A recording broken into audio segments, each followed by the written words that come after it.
entah yang lupa itu yang menghutangi atau yang berpiutang, nanti akan terjadi masalah di kemudian hari. Walaupun itu utang piutang terjadi dari saudara, maka tetap bahwa urusan utang piutang harus dicatat, gitu ya. Maka ada administrasi khusus yang membahas tentang utang piutang. Nah, di sini Nabi Muhammad SAW, walaupun beliau menyatakan kepada para sahabat, bukan berarti bahwa sabda beliau itu hanya dikhususkan untuk para sahabat, tidak.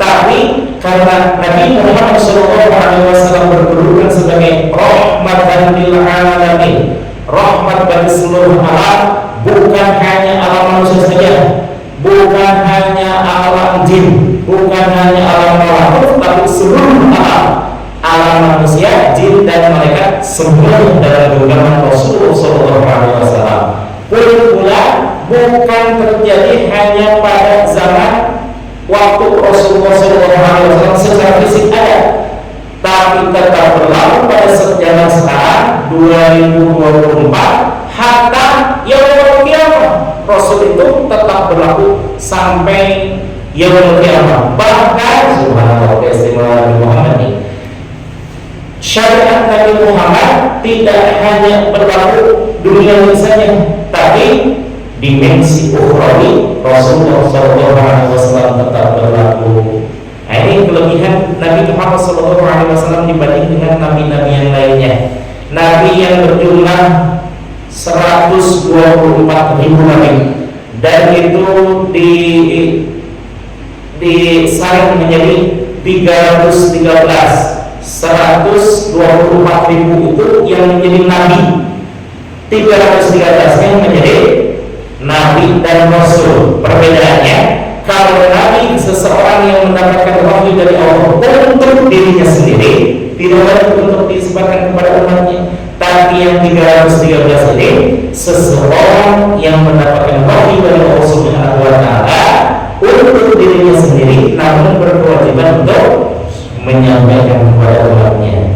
Di antara 313 ini disarankan oleh Allah Subhanahu wa taala, yang termasuk ke dalam nabi dan rasul yang wajib diketahui semuanya ada 25. Maka kita jangan mengenal bagaimana kehidupan Nabi Daniel. Kita jangan menemukan kisah tentang Nabi Syith. Kenapa? Karena nabi-nabi tersebut yang dua itu tidak wajib untuk diketahui, sementara yang wajib diketahui adalah 25. Dari mulai Kanjeng Nabi Adam alaihissalam sampai Rasulullah SAW itu wajib diketahui. Nah, yang 25 pun masih disayang lagi, yaitu Nabi yang termasuk ulul azmi, Nabi yang memiliki tingkat ketabahan, kesabaran sangat luar biasa sekali. Yaitu ada berapa? Ada 5. Pertama, Nabi Ibrahim, Nabi Ibrahim alaihissalam. Kedua, Nabi Musa alaihissalam. Ketiga, Nabi tidak termasuk. Biar mudah menghafalnya, nih lihat. Mim, hurufnya apa aja?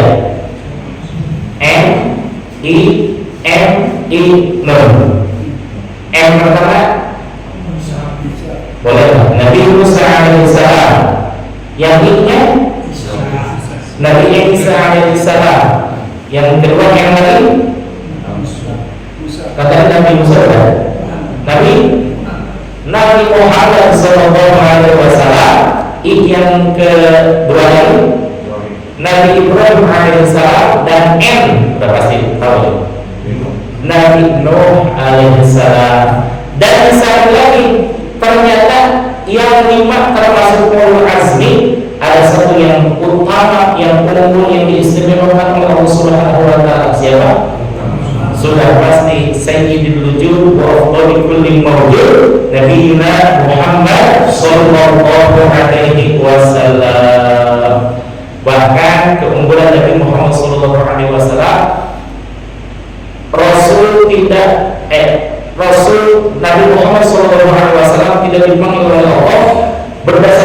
namanya saja. Tapi kalau nabi-nabi yang lainnya cukup dengan nama nabinya. Seperti wa idh qulna lil malaikati isjudu li adama fasajadu illa iblis li adama. Allah menyebutkan lin nabiyyi adama atau li adama dalam surah Al-Baqarah. Li adama cukup dengan memanggil Nabi Adam alaihissalam. Lalu ketika Nabi Isa alaihissalam, Allah menyebutkan wa innahu Isa alaihissalam, bahwa dia adalah Nabi Isa alaihissalam. Ketika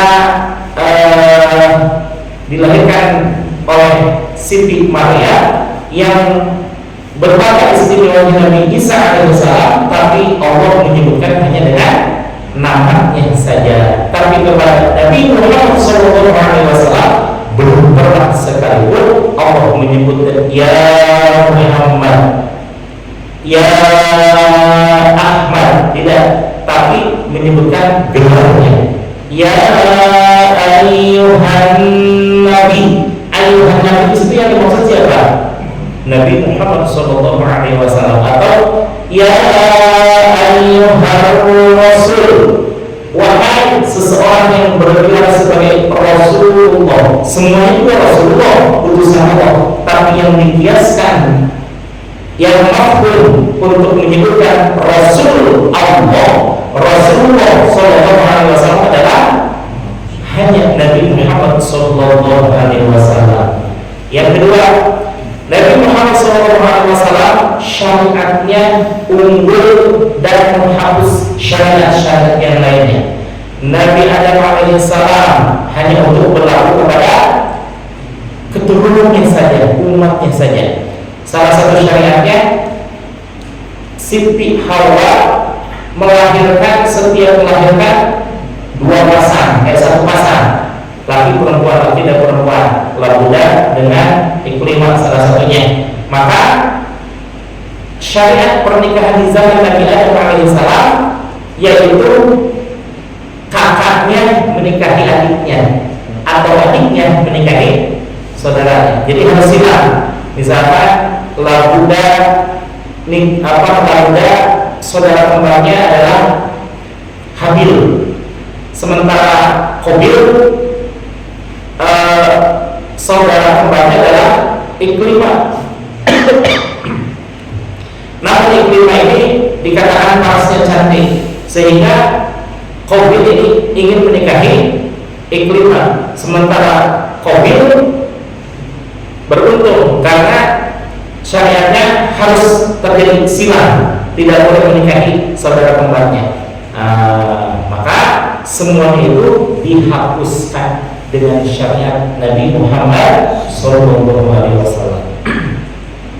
Satu lagi, syariat Nabi Musa alaihissalam.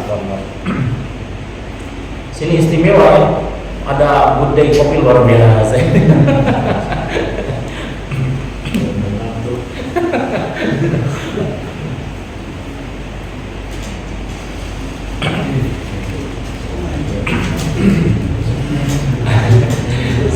Silakan minum kopinya Bapak.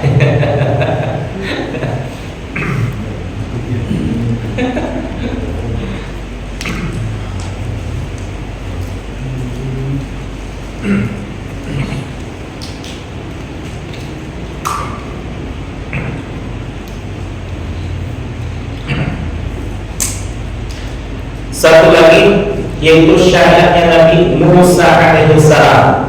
Beliau memiliki syariat apa?